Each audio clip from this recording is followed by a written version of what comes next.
Hello, ചന്ദ്രലേഖയല്ലേ? അതെ. ഞാൻ റൂബിയുടെ നടേശന്റെ മരണം അന്വേഷിക്കുന്ന ക്രൈംബ്രാഞ്ച് ഉദ്യോഗസ്ഥനാണ്. വാർത്ത കണ്ടിരുന്നു. പറയൂ സർ. എനിക്ക് ചന്ദ്രയോടൊന്ന് സംസാരിക്കണമല്ലോ. ഫോണിൽ കൂടെ മതിയോ സർ, അതോ? ഫോണിൽ കൂടെ പോരാ, നേരിട്ട് തന്നെ സംസാരിക്കണം. കേസുമായി ബന്ധപ്പെട്ട് എനിക്ക് ചില സംശയങ്ങളുണ്ട്. അത് നേരിട്ട് കണ്ടാലേ ചോദിച്ച് മനസ്സിലാക്കാൻ പറ്റും. ഞാനിപ്പോ സ്ഥലത്തില്ലല്ലോ സർ. തിരക്ക് കഴിഞ്ഞിട്ട് വിളിച്ചാൽ മതി, സ്ഥലം ഞാൻ പറയാം. ശരി സർ. പിന്നെ റൂബി ചന്ദ്രയുടെ ഫ്രണ്ട് ആയിരുന്നല്ലേ? അതെ, നടേശൻ എൻ്റെ അച്ഛനാ. അതുകൊണ്ടാണോ ഇവരുടെ രണ്ടുപേരുടെയും മരണം പ്രത്യേക ഏജൻസിയെ കൊണ്ട് അന്വേഷിപ്പിക്കണമെന്ന് ആഭ്യന്തര വകുപ്പിന് ചന്ദ്ര പരാതി കൊടുത്തത്? അതെ സർ, അസ്വാഭാവിക മരണമായിരുന്നല്ലോ രണ്ടും. എന്നിട്ടും ഇതുവരെ ഒരു ബ്രേക്ക് ത്രൂ ഉണ്ടാക്കാൻ സംസ്ഥാന പോലീസിന് കഴിഞ്ഞിട്ടില്ല. അത് പാടില്ലല്ലോ, അതുകൊണ്ട് അങ്ങനെ ഒരു പരാതി കൊടുത്തത്.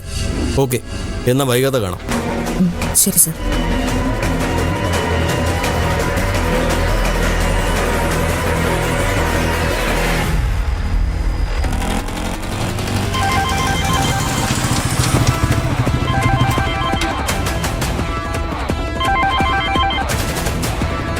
പറചന്ദ്രേ, എന്റെ അച്ഛനെ കൊന്നവൻ അടുത്ത് തന്നെ പിടിക്കപ്പെടും. Crime branch case ഏറ്റെടുത്തിട്ടുണ്ട്. അതിലൊരു ഓഫീസർ ഇപ്പൊ എന്നെ വിളിച്ചിരുന്നു. അവർ ഇൻവെസ്റ്റിഗേഷൻ തുടങ്ങി. ഗുഡ് ന്യൂസ് കേൾക്കാൻ ഇനി അധികം കാത്തിരിക്കേണ്ടി വരില്ലെന്ന് തോന്നുന്നു.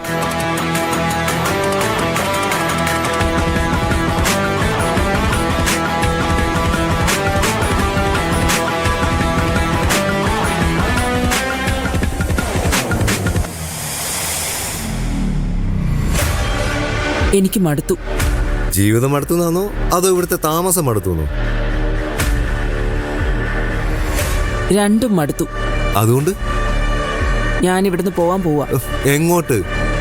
അതെന്തിനാ നീ അറിയുന്നേ? പിന്നെ ഞാൻ അറിയണ്ടേ? നിങ്ങൾ എന്റെ അമ്മയല്ലേ? ഓ, ആ ബോധം എപ്പോഴെങ്കിലും നിനക്കുണ്ടായിരുന്നോ? അമ്മയ്ക്കിപ്പോ എന്താ വേണ്ടത്? ഒന്നും വേണ്ട, ചെയ്തു തന്ന സഹായങ്ങൾ തന്നെ ധാരാളം. ഇവിടുന്ന് പോയാൽ എവിടാ താമസിക്കാൻ പോകുന്നതെന്ന് എനിക്ക് അറിയണം. അതൊന്നും ഞാൻ തീരുമാനിച്ചിട്ടില്ല. എന്ന് പറഞ്ഞാൽ എങ്ങനാ? എനിക്കൊരു വീട് വാടകയ്ക്ക് എടുത്തു തരാൻ എന്നെ കൊണ്ട് പറ്റിയോ?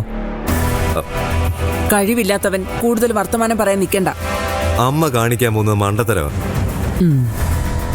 ഒരു കണക്കിന് ഇവിടെ കയറി പറ്റിയത്. ഇനി ഇവിടുന്ന് ഇറങ്ങിയ ഒരിക്കലും തിരിച്ച് ഇങ്ങോട്ട് കയറാൻ പറ്റില്ല. ദേവിക അതിന് സമ്മതിക്കില്ല. ഞാനിങ്ങോട്ട് വരുന്നില്ലെന്നേ.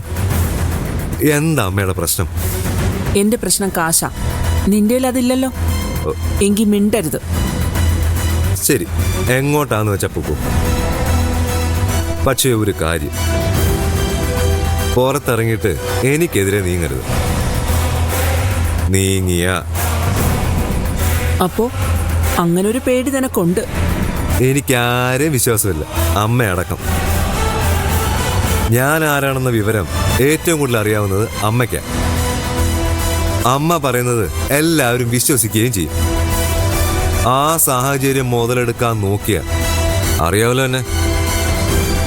ഞാൻ ആർക്കെതിരെ ഒന്നും ചെയ്യാൻ പോകുന്നില്ല. ചെയ്യരുത്.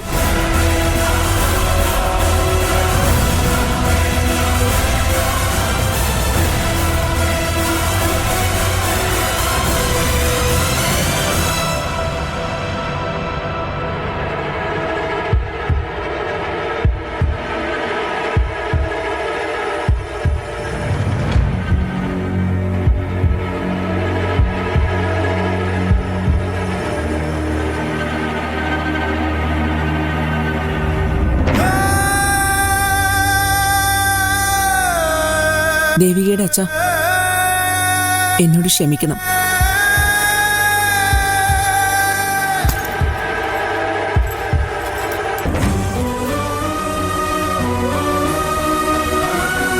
ഇത് വിലാസിനി അമ്മയുടെ സ്വർണ്ണോ?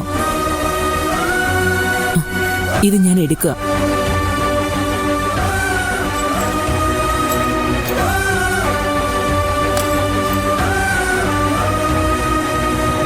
വേറൊരു വഴിയില്ലാത്തോണ്ടാണ് ഞാനിത് എടുക്കുന്നത്. എന്റെ മോനടക്കം ആരും ഇത് അറിഞ്ഞിട്ടില്ല. അറിഞ്ഞാൽ അവൻ എന്നെ കൊല്ലും. എന്നിട്ടിത് അവൻ എടുക്കും. അതുകൊണ്ടാ ഞാൻ ഇവിടുന്ന് പോവാൻ പോകുന്നത്. പോകുന്നതിന് മുമ്പ് ആരോടെങ്കിലും ഒന്ന് പറയണമെന്ന് തോന്നി. അതാ ദേവികയുടെ അച്ഛനോടെല്ലാം പറഞ്ഞത്. ഞാൻ സ്വർണ്ണം എടുത്ത വിവരം ആരും അറിയാൻ പോകുന്നില്ല. അതുപോലെയുള്ള റോൾഡ് ഗോൾഡ് ഞാൻ കൊണ്ടുവന്ന് പകരം വച്ചിട്ടുണ്ട്. ജീവിക്കാൻ വേണ്ടിയാ ഞാനിതൊക്കെ ചെയ്യുന്നത്. ശരത്തിന്റെ കയ്യിലോ എന്റെ കയ്യിലോ ഒരു രൂപ പോലും ഇല്ല. നിത്യ അവനെ കല്യാണം കഴിച്ചാൽ അതോടെ നിത്യയുടെ ജീവിതം നരക തുല്യമാവും. പക്ഷേ എനിക്കത് പരസ്യമായി പറയാൻ പറ്റില്ല. പറഞ്ഞ ശരത്ത് എന്നെ കൊല്ലും. ആരെ വേണമെങ്കിലും എന്തും ചെയ്യാൻ മടിക്കാത്തവനാവൻ. എന്നാ ഞാൻ പോട്ടെ. മാപ്പ്.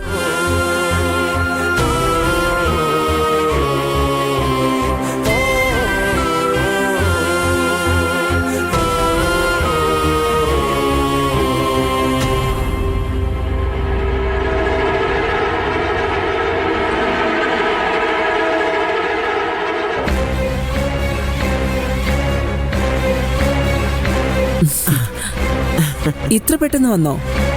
ഉവ്വ്. അവിടെ നിന്നിട്ട് എനിക്ക് ഒരു സമാധാനമില്ലായിരുന്നു. ആഭരണം മുഴുവൻ ഇവിടെ ഇരിക്കല്ലേ. ഇവിടെ ആരെടുക്കാനാമേ? ഇവിടെ ഞാനൊക്കെ ഉണ്ടായിരുന്നല്ലോ. എന്റെ കൊച്ചെ, മോഷ്ടിക്കാൻ വരുന്നവരെ കുറിച്ച് അറിയാൻ പാടില്ല എന്നിട്ട പ്രഭമോൾ ഇങ്ങനെയൊക്കെ പറയുന്നേ. ഒന്നും രണ്ടും പേരൊന്നും അല്ല, ഒരു കൂട്ടുമായിട്ടല്ലേ അവര് വരുന്നത്. എതിർത്ത അവര് നമ്മളെ തല്ലി താഴെ ഇടും. ഓ, എന്തായാലും തിരിച്ചെത്തിയല്ലോ. ഇനി ആഭരണം എടുത്തിടാം. അതെ അതെ. പ്രസാദം എടുത്ത് തൊട്ടെ.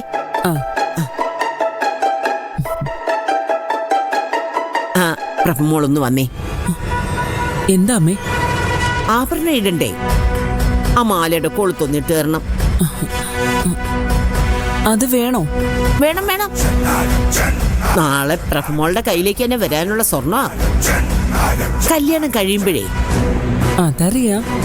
എന്നാ വാ. അല്ലെങ്കിൽ ഒരു കാര്യം ചെയ്യും, പ്രഭമോൾ ഇവിടെ നിൽക്കേ, ഞാൻ പോയി എടുത്തോണ്ട് വരാം.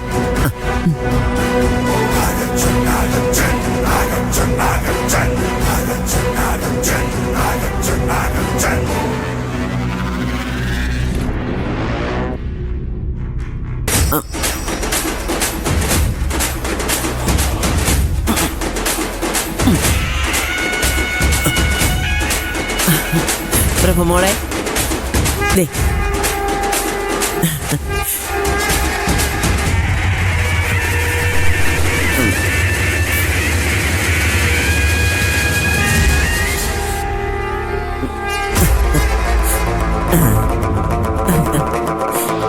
ഒന്ന് ഊരിയിട്ടിട്ടുകൊണ്ടാന്ന് തോന്നുന്നു.